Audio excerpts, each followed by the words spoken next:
शीतल जी, सबसे पहले तो आपको, मेरे दोनों आदरणीय को पैनलिस्ट को और आपके चैनल के सभी प्यारे प्यारे दर्शकों को भारतीय जनता पार्टी की तरफ से मेरे यानी डॉक्टर आशीष का प्यार भरा नमस्कार। मेरे कांग्रेस के भाई राज जी की इस समय पीड़ा और उनकी हुई उत्पीड़ना, वो सब आपके दर्शक देख पा रहे हैं, वो कितने उत्तेजित इस समय है और होना जायज भी है। जो चला हो भारत जोड़ो न्याय यात्रा करने, वो भारत जोड़ना तो छोड़ो, क्योंकि भारत क्या जोड़ेगा, भारत तो पहले ही जुड़ा हुआ है ना। उससे इंडिया अलायंस जोड़ के रखा जा रहा है, ना खुद की कांग्रेस पार्टी जोड़ के रखी जा रही है। अरे हर डीटीसी बस में लिखा होता है अपने सामान की सुरक्षा स्वयं करें। आप अपने विधायकों को, अपने पार्षदों को, अपने एमपीज को अगर आप जोड़ के नहीं रख पा रहे हो तो इसमें हम क्या कर सकते हैं। शीतल, हमें देख पा रहे हैं जिस गठबंधन की या ठगबंधन की बात कर रहे हैं ये, वो बिहार में उसकी क्या हालत हुई मांझी और उपेंद्र जी के छोड़ने के बाद, महाराष्ट्र में क्या हालत हुई शिवसेना के टुकड़े होने के बाद, यूपी में क्या हालत हो रही है, अब सपा अकेली है, बीएसपी भी इनका साथ नहीं दे रही है, उधर से जयंत जी भी छोड़ के चले गए हैं, ममता बनर्जी ने इनको ठेंगा दिखा दिया है, आम आदमी पार्टी कैसे इनको ताक पे रख रही है, पंजाब से तो भाग जाओ, दिल्ली में 3 सीट दे दूंगी, वैसे तुम हो तो एक के भी लायक नहीं। मतलब इतनी पुरानी पार्टी को किस तरह से छोटी छोटी पार्टियां ठेंगा दिखा रही हैं, शर्म से डूब मरने की बात है कांग्रेस के लिए। इस समय मैं नहीं कहूंगा। अब डॉक्टर आशीष जी का समय। जी आशीष जी जवाब दीजिए। जी शीतल जी, बहुत सिंपल सी बात है। जवाब मैंने क्या देना है, जवाब देश की जनता ने इनको दे दिया। जो इतनी बड़ी पार्टी आज कहां पे आके खड़ी हुई है, और हम अपने विजन और अपनी नीतियों के चलते हुए 2 से लेके आज 303 पे खड़े हैं और 370 पे पहुंचने के लिए संकल्पित हैं। अब देखिएगा, जो ये अखिलेश के साथ गठबंधन की बात करते हैं, मैं बार बार कहता हूं ये गठबंधन नहीं है, ठगबंधन है। ये मजबूती का नहीं, मजबूरी का है। क्योंकि आज से 2 महीने पहले इन्हीं के बड़े बड़े नेता बोलते थे, कौन अखिलेश, अखिलेश क्या होता है, और अखिलेश बोलते थे कि भैया इनसे ज्यादा दूर पार्टी कोई नहीं है। बीच में मत बोलिए, अपनी अराजकता मत दिखाइए। शीतल जी, आपसे रिक्वेस्ट है इनको चुप कराइए। बिल्कुल राज जी, आप चुप रहिए 2 मिनट। जी आशीष जी, आप बात पूरी कीजिए, समय बहुत कम है।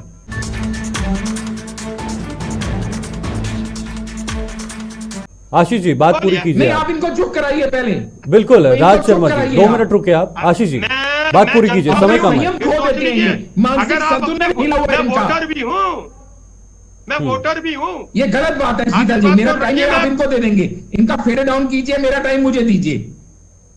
शीतल जी बात समझिएगा, जो 54 साल का बालक, जो 54 साल के बालक को इतनी अकल नहीं है कि जाके पार्लियामेंट में क्या आचरण करना है, पार्लियामेंट में जाके फ्लाइंग किस देता है, पार्लियामेंट में जाके जादू की जप्पी देता है, ये आचरण एक सांसद का, शर्म आनी चाहिए। वाराणसी की पावन धरती पे जाके कहता है आधी रात को लोग दारू पी के, युवा नेता, चलिए समय नहीं है मेरे पास समय नहीं है, क्योंकि आप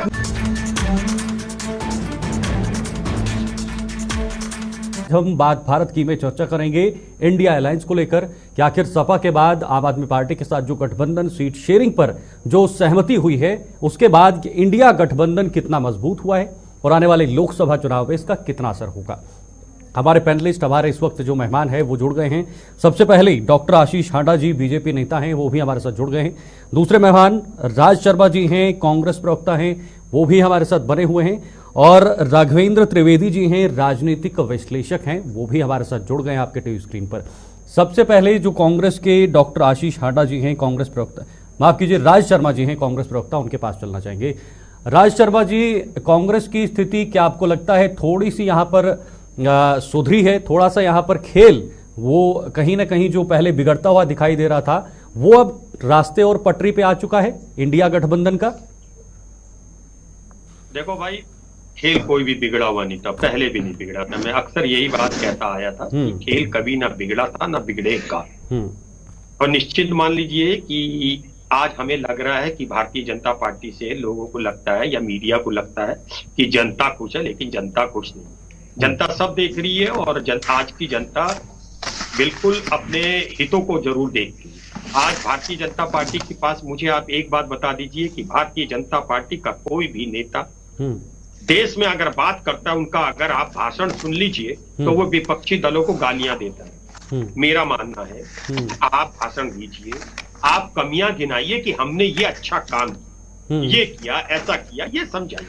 ये भी पब्लिक को दिख रहा है। अभी राज्यसभा का चुनाव होना है, इसमें भी पब्लिक देख रही है। इन्होंने बस छोड़ दिए अपने लोग बैग ले लेके, तो ये भी पब्लिक देख रही है। तो जो हमारा इंडिया गठबंधन, सर आपके कांग्रेस से बड़े बड़े लोग छोड़ रहे हैं, वो भी तो पब्लिक देख रही है। क्या वो भी एक कारण हो सकता है आपकी दरार में, कांग्रेस के और इंडिया गठबंधन के बीच जो तालमेल नहीं बन रहा था? और मैं तो सबसे पहले ये जानना चाहूंगा कि इंडिया गठबंधन का नेतृत्व कौन कर रहा है?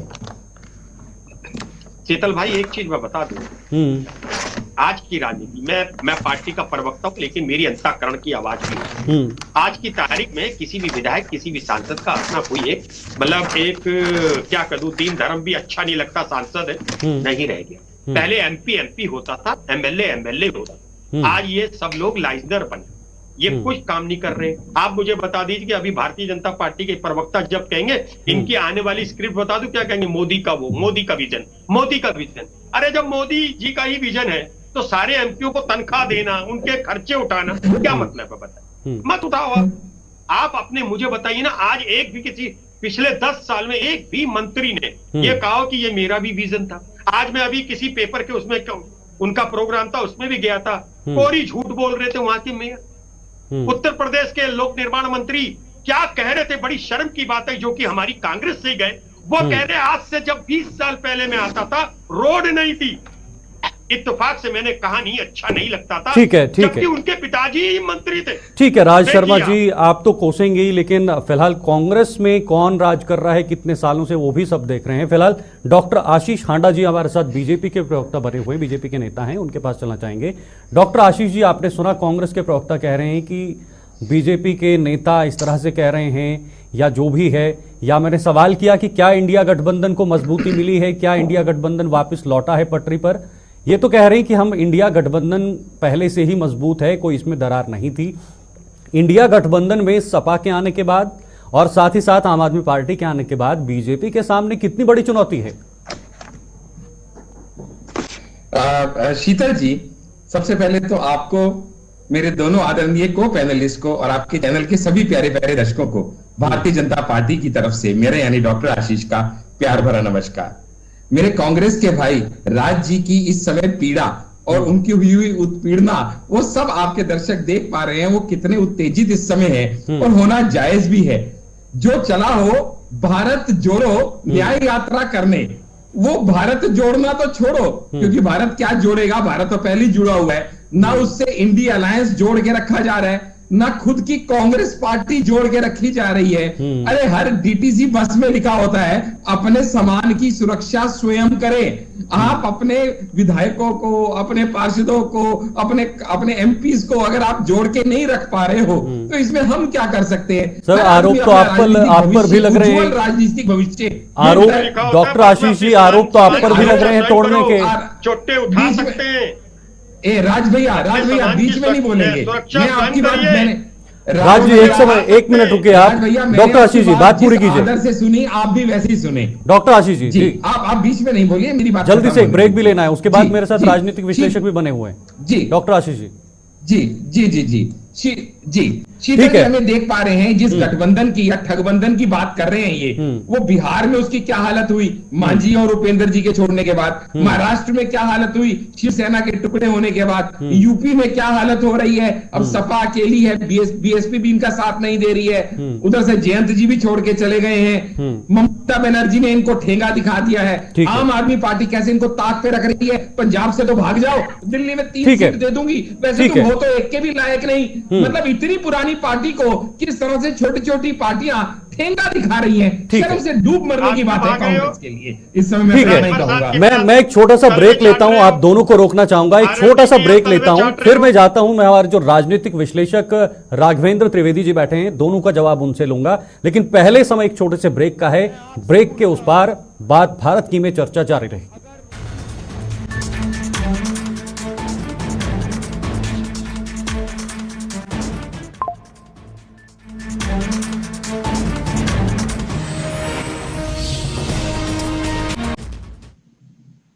चलिए ब्रेक के बाद एक बार फिर से स्वागत है। सीधे रुख करते हैं हमारे पैनलिस्ट जो हमारे मेहमान जुड़े हुए हैं उनके पास, क्योंकि समय बहुत कम है। राघवेंद्र जी, आपका रुख करना चाहूंगा और मैं यही जानना चाहूंगा कि क्या वाकई में इंडिया गठबंधन को थोड़ी सी मजबूती यहां पर मिलेगी? एक भरोसा इंडिया गठबंधन को मिला है, क्योंकि जिस तरह से एक पार्टी छोड़ के जा रही थी, चाहे वो पश्चिम बंगाल की बात की जाए, जम्मू कश्मीर की बात की जाए, महाराष्ट्र में अभी कुछ हो नहीं रहा है, बाकी राज्यों में भी ये अड़ंगा बीच में आ रहा है, तो क्या एक गठबंधन जो यहाँ पर जो दोनों पार्टियों के बीच बना है, चाहे वो आम आदमी पार्टी की बात करें, सपा की बात करें, क्या मजबूती के रूप में इसे देखा जा सकता है? सीधा जी, जहां तक इंडिया गठबंधन की बात है और एनडीए गठबंधन की बात है, इंडिया गठबंधन के लोगों ने इंडिया में पहले भी डांट डांट लगाने का काम किया, चाहे वो उत्तर प्रदेश हो, बिहार हो, मध्य प्रदेश हो, राजस्थान हो या बंगाल हो। मैं बंगाल से शुरू करता हूँ। जब राहुल गांधी जी की यात्रा बंगाल के सीमा के पास गई, तो उस समय वहां की ममता बनर्जी जी ने कह दिया कि मैं किसी के साथ अलायंस नहीं कर रही हूँ।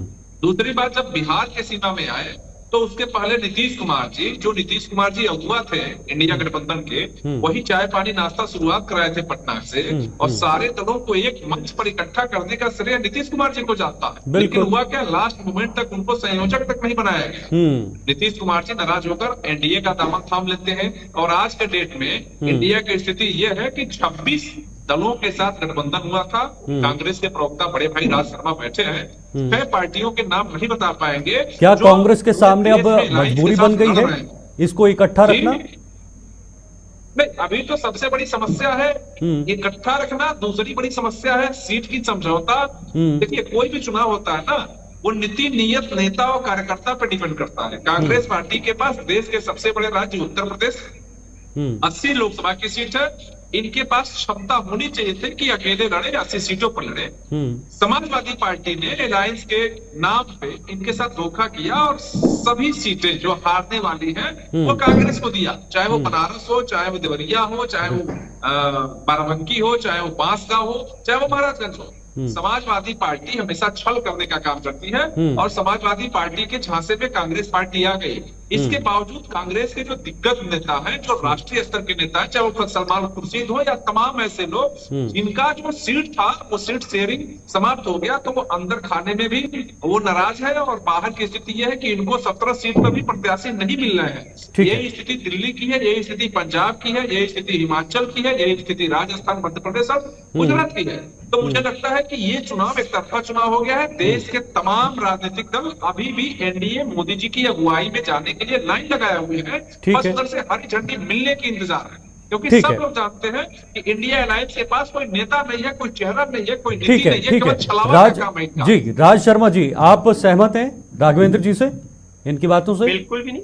मैं तो राघवेंद्र जी को एक बात के लिए चैलेंज करता हूँ। इन्होंने मुझसे कहा कि हमें अपनी पार्टियों के नाम नहीं होंगे, मुझे आप एनडीए के गठबंधन की 38 पार्टियों के नाम बता दीजिए, पहली बात। दूसरी बात, मैं आपसे कह रहा हूं, ये आप विश्लेषक हैं, आप विश्लेषक का चोला पहने हुए, जब आप ज्यादा कूदेंगे डिबेट में तो अंदर जो आपने खाकी पैंट पहनी है वो दिख जाएगा। आप आरएसएस के प्रवक्ता अंदर से बनकर और एक विश्लेषक का चोला पहन के आएंगे तो राघवेंद्र भाई कदापि किसी को अच्छा नहीं लगेगा। लेकिन राज शर्मा जी, क्या इस तरह की स्थिति नहीं है अभी वर्तमान में? आप बता दीजिए, 38 पार्टियों के नाम बताइए। राज जी देखिए इतना समय नहीं है, राज शर्मा जी, क्या ऐसी स्थिति नहीं है अभी वर्तमान में इंडिया के अंदर, इंडिया गठबंधन के अंदर, जो राघवेंद्र जी ने कहा यकीन मानिए एक पार्टी आपसे दूर चली जा रही है? साहब, उत्तर प्रदेश की बात करूं तो मेरे से अभी 3 महीने पहले ही भारतीय जनता पार्टी के प्रवक्ता ने किसी चैनल पे बैठे थे, उन्होंने कहा था 30 से 35 नक्कारे एमपीओ के हम टिकट काटेंगे। तो मैंने उनसे एक सवाल जरूर करा था कि जब आप 30 से 35 नक्कारे एमपीओ की काटेंगे तो क्या उस लिस्ट में वाराणसी के एमपी का तो नहीं था? और वो धोखे से कह गए देखना पड़ेगा, जबकि ऐसा नहीं हो सकता। मेरे प्रधानमंत्री है, मैं उनके लिए कभी गलत शब्द कहना पसंद नहीं करता, लेकिन मैं बार बार एक बात कहूंगा, हर चीज आज अतिशोक्ति लग सकती है। आपने जाना था राघवेंद्र सिंह साहब कि साइनिंग इंडिया भी इनका ब्लर हमने किया था, 4 महीने पहले 5 महीने पहले चुनाव करा दिया था। क्या आपने सोचा था कि हम 44 मेरे लिए भी समय बचा के रखिएगा। बिल्कुल आपके पास आऊंगा आशीष जी। आपने सोचा था कि हम 44 पे आ जाएंगे, आपने सोचा था ये 2 वाली 300 में पहुंच जाएगी। राजनीति है, बता रहा हूं, जाते जाते पलट जाता है वोटर। तो इसको कहना कि नहीं है, ये सब सब जान रहे हैं। सर जिस हिसाब से आपकी स्थिति लग रही है, आपके लिए मैं दावे के संग कहता हूं शीतल भाई, आपके लिए बहुत मुश्किल हो गया 2024 का चुनाव। अच्छे कामों के लिए चुना गया था, ये खरीद फरोख्त करने के लिए नहीं चुना गया था, झूठ बोलने के लिए नहीं चुना गया था कि हर बात झूठ बोलिए। और मैं आजकल उनका वीडियो देखता हूँ, हर चीज देखता हूँ। आज ही सुबह देख रहा था बिल्कुल। डॉक्टर आशीष जी आपके पास आऊंगा। राज शर्मा जी आप थोड़ा सा रुकिए, अब डॉक्टर आशीष जी का समय। जी आशीष जी जवाब दीजिए।